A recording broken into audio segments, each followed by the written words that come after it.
Welcome to our channel. Today we how to authorize a new card to replace an old one in Capital One app. Full guide step by step clearly. Open the Capital One app on your device. Log into your account using your username and password.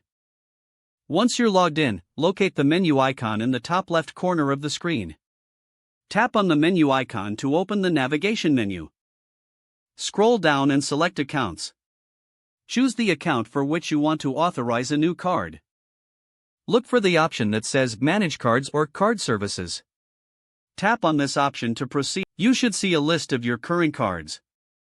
Select the option for replacing or adding a new card. Follow the prompts to enter the details of your new card. Make sure to include the card number, expiration date, and security code. After entering the information, review the details for accuracy. When ready, tap on Authorize or Submit. You may be asked to verify your identity through a security step. Follow the on-screen instructions to complete the verification process. Once verified, you will receive a confirmation message. Your new card is now authorized for use. You can view your updated card information in the app. Remember to check any pending transactions on your old card.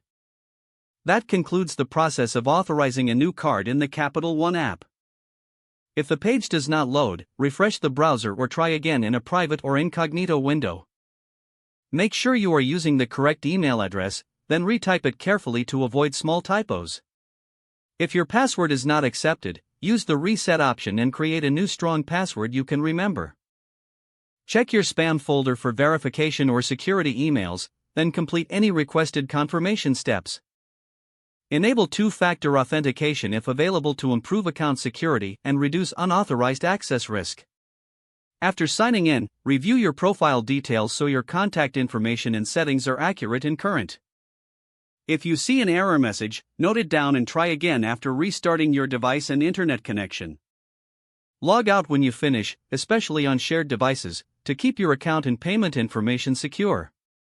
If the page does not load, refresh the browser or try again in a private or incognito window.